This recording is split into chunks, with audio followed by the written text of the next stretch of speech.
मित्रों, मासिक धर्म प्रत्येक स्त्री को हर महीने आता है।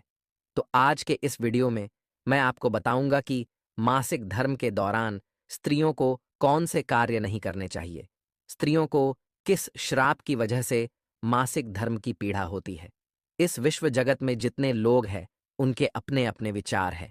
जब स्त्रियों को मासिक पीड़ा होती है, तो कुछ लोग स्त्रियों को अछूत समझने लगते हैं। मित्रों, मैं आपको एक कथा के माध्यम से बताऊंगा कि स्त्री को मासिक पीड़ा क्यों होती है। मित्रों, एक बार देवी लक्ष्मी भगवान विष्णु से पूछती हैं। हे प्रभु, आज मेरे मन में एक प्रश्न को लेकर शंका उत्पन्न हो रही है।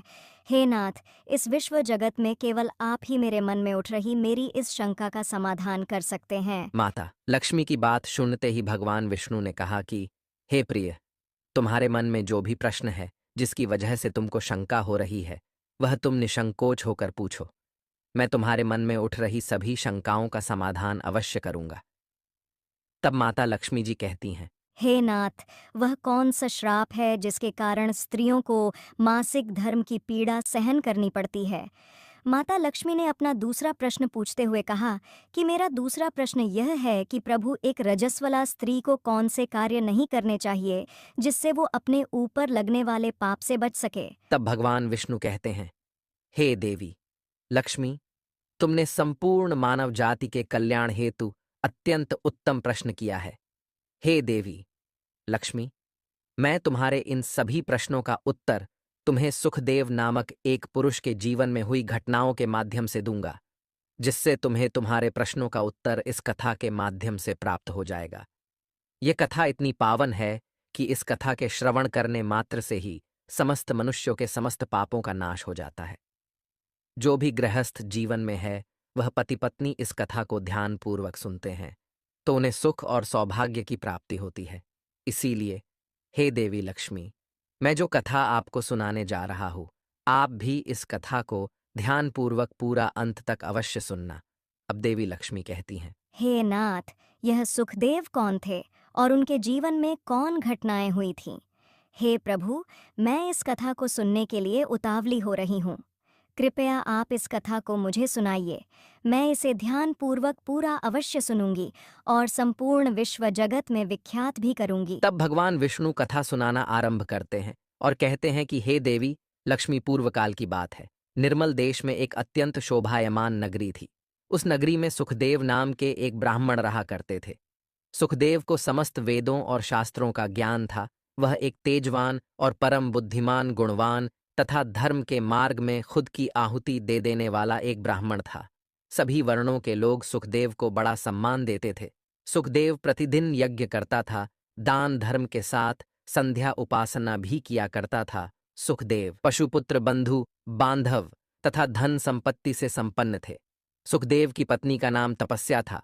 वह भी अत्यंत चरित्रवान, गुणवान तथा पतिव्रता धर्म का पालन करने वाली स्त्री थी। एक दिन सुखदेव और उसकी पत्नी तपस्या ने मिलकर अपने घर पर सत्यनारायण भगवान की पूजा रखी और सभी ब्राह्मणों को स्वयं जाकर निमंत्रण दिया। साथ ही नगर में निवास करने वाले समस्त मनुष्यों को उसने पूजा के लिए बुलाया।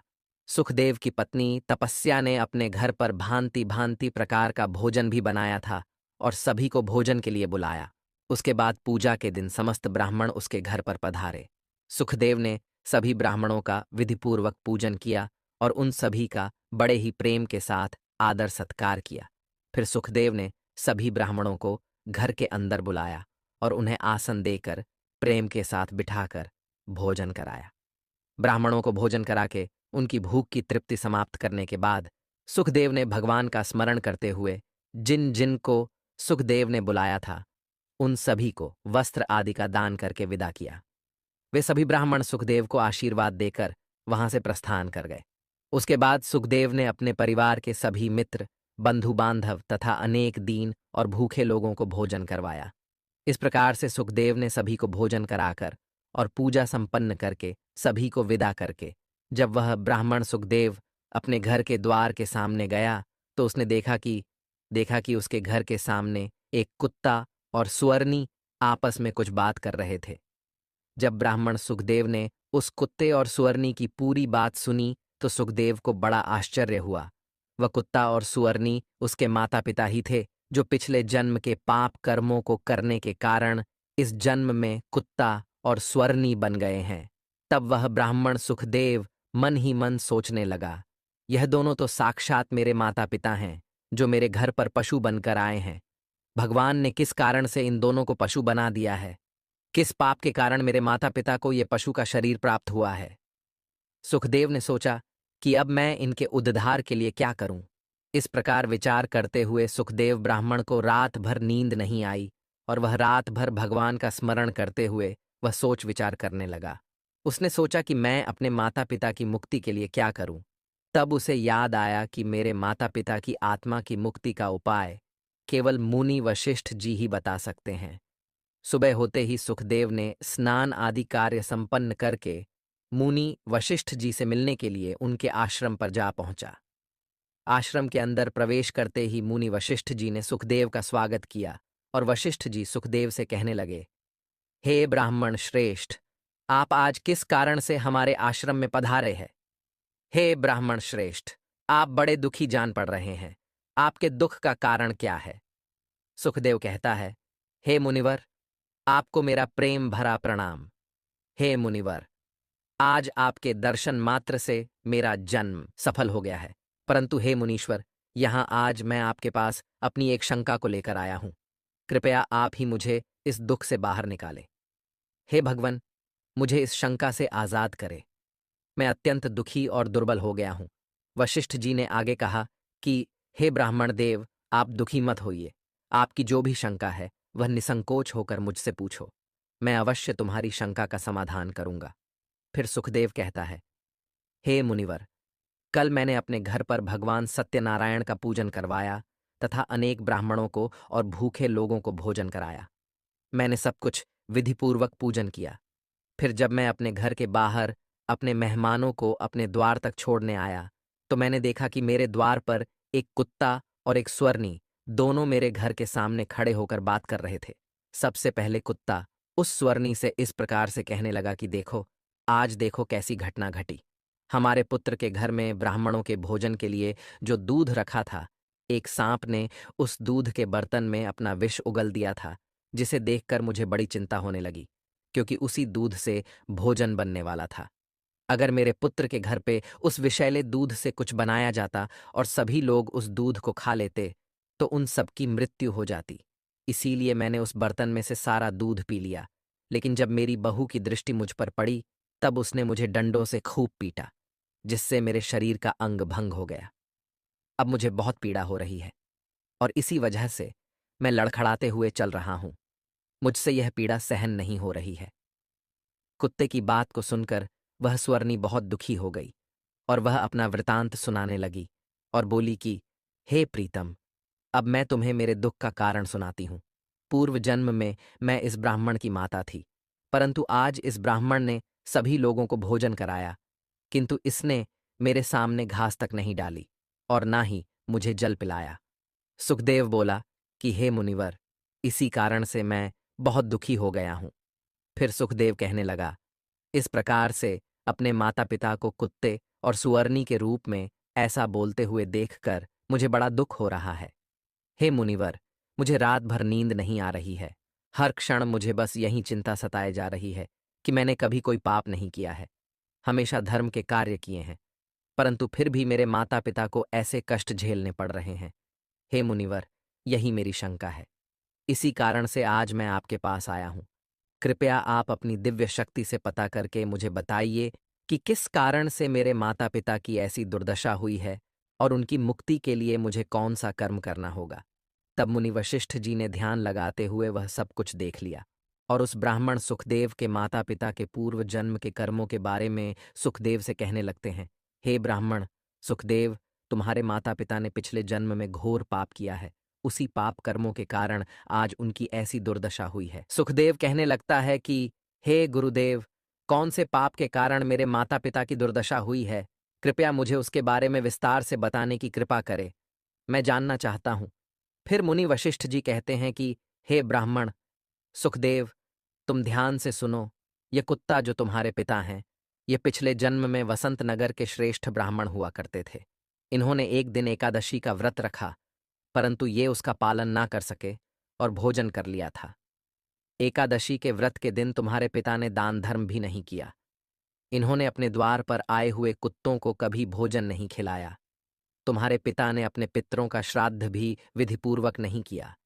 तुम्हारे पिता ने पिछले जन्म में मासिक धर्म के दौरान ही तुम्हारी माता के साथ संबंध बनाया था, और इसी पाप के कारण तुम्हारे पिताजी को इस जन्म में कुत्ते का जन्म मिला है। हे ब्राह्मण पुत्र, अब तुम अपनी माता के बारे में सुनो। तुम्हारी माता ने रजस्वला होते हुए भी भोजन बनाया। मासिक धर्म के दौरान ही इसने भगवान की पूजा उपासना की, तुलसी को जल चढ़ाया। रजस्वला होते हुए भी तुम्हारी माता ने भगवान को भोग लगाया, इसी कारण से इसे महापाप लगा है। मासिक धर्म के दौरान स्त्री 3 से 5 दिनों के लिए अपवित्र हो जाती है। मासिक धर्म के दौरान स्त्री को पूजा पाठ नहीं करना चाहिए, ना ही सत्संग करना चाहिए। प्रत्येक स्त्री को इन 3 से 5 दिनों में अपने बाल भी नहीं धोने चाहिए, इससे उसके पति की आयु कम होती है। मासिक धर्म के दौरान पेड़ पौधों को स्पर्श नहीं करना चाहिए। प्रत्येक रजस्वला स्त्री के साथ संबंध भी नहीं बनाना चाहिए, वह मुनिवर। अब आगे कहते हैं कि जो पुरुष रजस्वला स्त्री के साथ संबंध बनाता है उसे ब्रह्म हत्या का पाप लगता है। जो पुरुष रजस्वला स्त्री के वस्त्रों को स्पर्श करता है उसे भी पाप लगता है। रजस्वला स्त्री के शरीर में 3 से 5 दिनों तक ब्रह्म हत्या का पाप निवास करता है, और छठवें दिन ही वह स्नान करके पवित्र हो जाती है। छठवें दिन स्नान करने के पश्चात रजस्वला स्त्री को अपने पति का मुख देखना चाहिए, अन्य किसी पुरुष का मुख नहीं देखना चाहिए। यदि पति समीप ना हो तो सूर्यदेव के दर्शन करने चाहिए। गुरु वशिष्ठ सुखदेव से कहते हैं, हे ब्राह्मण श्रेष्ठ, इसी पाप के कारण तुम्हारे पिता को कुत्ते और तुम्हारी माता को सुअरनी का जन्म प्राप्त हुआ है। सुखदेव कहता है, हे मुनिवर, अब आप मुझे मेरे माता पिता की मुक्ति के लिए उपाय बताने की कृपा करें। तब वशिष्ठ जी अपनी दिव्य दृष्टि से इसका मार्ग भी देख लेते हैं और कहते हैं कि हे ब्राह्मण, तुम किसी भी अमावस्या के दिन अपने माता पिता की मुक्ति के लिए श्राद्ध तथा तर्पण करो और दान धर्म करो, गाय की सेवा करो और गौ माता को भोग खिलाओ और अपने माता पिता की मुक्ति के लिए भगवान से प्रार्थना करो। सुखदेव जैसा वशिष्ठ जी कहते हैं वही करता है, और फिर उसके माता पिता को समस्त पापों से मुक्ति मिलती है। अब भगवान विष्णु देवी लक्ष्मी से कहते हैं, हे देवी, अब मैंने तुम्हें रजस्वला स्त्री को कौन से कार्य नहीं करने चाहिए इस विषय में बता दिया है। हे देवी, अब मैं तुम्हें यह बताता हूं कि किस श्राप के कारण से प्रत्येक स्त्री जाति को मासिक धर्म की कठोर पीड़ा को सहन करना पड़ता है। तब देवी लक्ष्मी बोली, हे नाथ, आपके इस प्रश्न के उत्तर से प्रत्येक स्त्री जाति की रक्षा होगी। मैं स्वयं उनके साथ रहकर उनको इस विषय में मार्ग प्रदान करूंगी। तब भगवान विष्णु कहते हैं कि हे देवी, ठीक है, मैं तुम्हें इस प्रश्न का उत्तर भी दे देता हूं। सतयुग में कालकेय नाम का एक प्रसिद्ध दानव हुआ करते। दानव होने के कारण उनका स्वभाव दानवीय प्रवृत्ति का था और वे हमेशा ही युद्ध करने के लिए तत्पर रहते थे। फिर अचानक से एक दिन सभी दानव वृत्रासुर दानव के साथ मिलकर स्वर्गलोक पर आक्रमण करने लगते हैं। उन असुरों के पास भयंकर शक्तिशाली अस्त्र खंजर थे जिसका सभी देवता सामना न कर सके।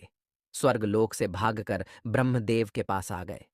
फिर उन्होंने ब्रह्मा जी को सब कुछ कह सुनाया। तब ब्रह्मदेव ने उन्हें असुरों को परास्त करने का उपाय बताते हुए कहा, हे इंद्र, तुम इसी क्षण महर्षि दधीच के पास चले जाओ। वे तुम्हें अपनी शरीर की हड्डियों से तुम्हें अस्त्र शस्त्र प्रदान करेंगे और तुम उन्हीं अस्त्रों का प्रयोग करके तुम वृत्रासुर का वध कर सकोगे। फिर सभी देवता महर्षि दधीच के आश्रम पर जाते हैं और वे सभी उनसे प्रार्थना करते हैं और दधीच महर्षि से अस्त्र प्रदान करने की विनती करते हैं। फिर संसार के कल्याण के लिए महर्षि दधीच अपनी ही शरीर की हड्डियों से अस्त्र का निर्माण करते हैं। उन्हीं अस्त्रों में से एक वज्र नाम का अस्त्र होता है, जिस अस्त्र को देवराज इंद्र धारण कर लेते हैं। फिर से सभी देवता गण वृत्रासुर के साथ युद्ध करने के लिए निकल जाते हैं। उसके उपरांत देवताओं और दानवों के बीच भीषण युद्ध होता है। सभी देवता आकाश में दानवों से युद्ध करने के लिए एकत्रित हो जाते हैं। उन सभी पर प्रहार करने लगते हैं। कई दिनों तक इस प्रकार से दैत्यों और देवताओं के बीच में भीषण युद्ध चलता है। फिर देवराज इंद्र और वृत्रासुर आमने सामने आ जाते हैं। दोनों के बीच भीषण युद्ध होता है और देवराज इंद्र अपने वज्र का प्रहार करके वृत्रासुर को मार डालते हैं। उसके शरीर में एक ब्रह्म हत्या वास करती थी। वह उस दानव वृत्रासुर की मृत्यु होते ही उसके शरीर से ब्रह्म हत्या बाहर निकलती है और इंद्र का पीछा करने लगती है। फिर वह ब्रह्म हत्या देवराज इंद्र के शरीर में प्रवेश कर लेती है, जिससे इंद्र को ब्रह्म हत्या का पाप लगता है। देवराज इंद्र ब्रह्मदेव के पास जाते हैं और उनसे ब्रह्म हत्या से छुटकारा पाने का उपाय पूछते हैं। ब्रह्मदेव उस ब्रह्म हत्या को इंद्र के शरीर से निकलने की आज्ञा देते हैं और वह ब्रह्म हत्या इंद्र के शरीर से बाहर निकलकर ब्रह्मदेव से कहने लगती है, हे परमपिता ब्रह्मा, अभी तक मैं वृत्तासुर के शरीर में निवास कर रही थी, क्योंकि उसने अनेक ब्राह्मणों की हत्याएं की थीं। जब इंद्र ने वृत्तासुर की हत्या की तो मैं इंद्र के शरीर में वास करने लगी। अब आप ही मुझे कोई उचित स्थान दीजिए जहां पर मैं रह सकूं। फिर ब्रह्मदेव कहते हैं, हे ब्रह्म हत्या, मैं तुम्हें उचित स्थान देता हूं। ब्रह्मदेव ने ब्रह्म हत्या के 4 भाग कर दिए और कहा, हे ब्रह्म हत्या, तुम्हारा 1/4 भाग अग्नि के भीतर रहेगा, क्योंकि जो भी मनुष्य अग्नि को आहुति नहीं देगा तुम उसके शरीर में प्रवेश कर लेना। ब्रह्मदेव ने फिर कहा कि तुम्हारा दूसरा 1/4 भाग जल के भीतर रहेगा, जो भी जल में थूकेगा अथवा जल में मल मूत्र का त्याग करेगा तुम उसके शरीर में प्रवेश करोगी। फिर तीसरा 1/4 भाग पेड़, पौधों और वृक्षों के भीतर रहेगा, जो भी मनुष्य अकारण ही वृक्षों को काटेगा उसे भी ब्रह्म हत्या का पाप लगेगा। उसके बाद ब्रह्मदेव ने अप्सराओं को बुलाया और कहा, हे अप्सराओं, इस ब्रह्म हत्या का 1/4 भाग तुम ग्रहण करो। फिर अप्सराएं कहने लगी, हे प्रभु, अगर आपकी यही आज्ञा है तो हम इसे आपकी आज्ञा से हम ग्रहण करने के लिए तैयार है, किंतु हमें भी इससे मुक्ति का कोई उपाय बताइए। फिर ब्रह्मदेव कहने लगे कि हे अप्सराओं, जो भी पुरुष रजस्वला स्त्री के साथ संबंध बनाएगा उसके अंदर ये ब्रह्म हत्या प्रवेश कर जाएगी। इस प्रकार से ब्रह्म हत्या के 4 भाग हुए, एक अग्नि में, दूसरा जल में, तीसरा वृक्षों में और चौथा स्त्रियों के अंदर प्रवेश कर गया। उसी ब्रह्म हत्या के भाग के कारण स्त्रियों को मासिक धर्म आता है। जो भी पुरुष मासिक धर्म के दौरान स्त्रियों को स्पर्श करता है अथवा उनके साथ संबंध बनाता है उसे ब्रह्म हत्या का पाप लगता है। अब आगे भगवान विष्णु कहते हैं, हे देवी, इस प्रकार से मैंने आपको स्त्री के रजस्वला होने के पीछे की कथा और रजस्वला स्त्री को कौन से कार्य नहीं करने चाहिए इसके विषय में बता दिया है। अब माता लक्ष्मी कहती हैं, हे प्रभु, आज आपने मुझे बहुत ही महत्वपूर्ण ज्ञान दिया है। मैं भी आपको वचन देती हूँ, जो भी स्त्री मासिक धर्म के दौरान पूजा पाठ करेगी, पति के साथ संबंध रखेगी, उसके घर में मैं प्रवेश नहीं करूंगी। तो मित्रों, यही कारण है कि मासिक धर्म के दौरान किसी भी स्त्री को छूना पाप माना गया है। मासिक धर्म के दौरान स्त्रियों को यह कार्य नहीं करने चाहिए।